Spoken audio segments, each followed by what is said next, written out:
So this is another in the first read series where I read a poem by a poet I don't know or know very little of. I just do a first reading for the sheer joy of it, to see if I enjoy the poet's work, see if I want to read more of it. I might come back and read this differently if I knew more about the poet.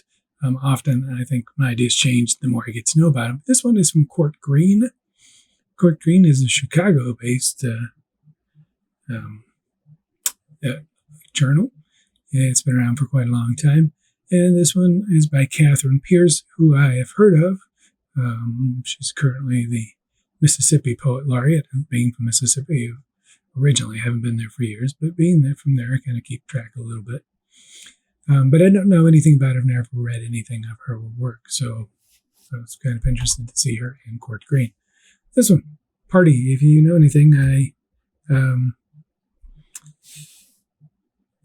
look at the form of the work first before I do anything else. And this one, I'm just looking at really quickly. It doesn't look like a traditional form at all. It looks like it is an open form, so I'm going to treat it that way as I go through. I can just say that because you look at the lines and they're various different forms. There's no rhyme at it.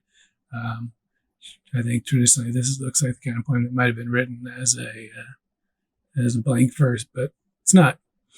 If this has anything to the Court Green kind of pattern, Court Green seems to like the narrative, memory, or story kind of poem. So we'll see what it is. Party. It says Party. It's a pretty vague title, but we'll go there. Dear Dogwood, what the hell? I like this one. I think, right off the bat, talking to a dogwood tree this way, the speaker's going there. Why all the blooming, raucous, and bright, like there isn't an apocalypse at your feet? Now, this is a kind of a fun concept to start with, like the blooming of the flowers of the dogwood tree in contrast to all of the, horrors that are happening in nature right now. I think that's an interesting start off. Wild, blooming, raucous, and bright, like there isn't an apocalypse at your feet. It's very conversational in that kind of deceptive way that's very poetic as well. I mean, I like the raucous and bright, that kind of break in, like when a poet does that.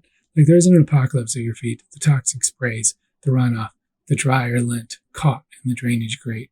See, I like this little. This is basically it's just a 1, 2, 3 pattern here without the and.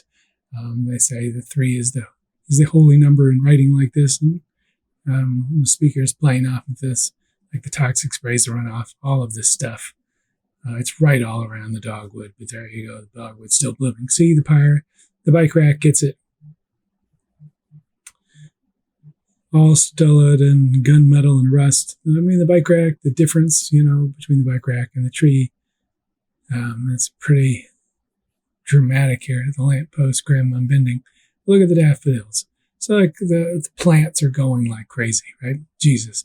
The dandelion poking its grinning sunhead through the mulch that someone spread so carefully last week. So these plants keep coming back through all of the destruction and the toxic nature of things. All you organic fools flowering despite all. It's this weird push for the flowers and for nature to keep going despite everything else, which I think is a fairly common feeling. People will see grass coming up through the sidewalk and say, look, nature's coming back and pushing through. And I think that central idea is being played on here. The Ford Explorer ruining the earth every day is festooned with their wet pink blossoms like a poacher wearing a necklace of teeth. It's like you've got this interloper, which is a Ford Explorer, and it's got the petals all over it. Like I'm assuming the petals have kind of fallen from the dogwood as they do. And more still, you keep dropping more and more every time the wind comes. So every time the wind comes, more flowers are dropped, and it's just like you're throwing away these flowers into this toxic thing. But as the dogwood, you're not there doing it like this. This is that kind of concept that the dogwood has. It's personified here. Squirrels spiral up and down your trunk everywhere. Chittering robins, nattering jays. Why all these festivities? So the animals, the squirrels, the robins, they're all, doing their thing. They're singing, they're moving, and it's just like this, as the title says, party in the middle of all of this, with the flowers. Oh, Killjoy, imagine you saying your soft petals on my neck like a cocktail cool hand. Like a cocktail cool hand, sorry. I thought they were going to play with cockatoo. She's going to play with cockatoo here, but no, it's cocktail cool hand. Like the harshness, cocktail cool of the k sounds there, right? Even disaster is a party if you dress for it. Like having the dress is actually the flowers from the tree wrapped around your neck is the dress that are falling in the wind. Like there's a party going on here. There's a weird irony here. It's like, of course, the speaker is talking to the dogwood, like, what the heck is going on? A little bit. But also, it's this weird sense that it's a party, but not a party. At the same time, nature is going forward. But we have to look at it, see all the stuff that's around it, see what's happening. I kind of wonder in more of this poet's work if there's more environmental pieces like this that follow the same kind of ironic thing, or if this is more straight. It's hard to tell with just one poem sometimes. Very clearly an environmental piece. It's playing with all the beauty of nature still going at the same time, and maybe it's pointing us to that as a reader. Like we should pay more attention to that and focus more on getting rid of all the toxicity in this element.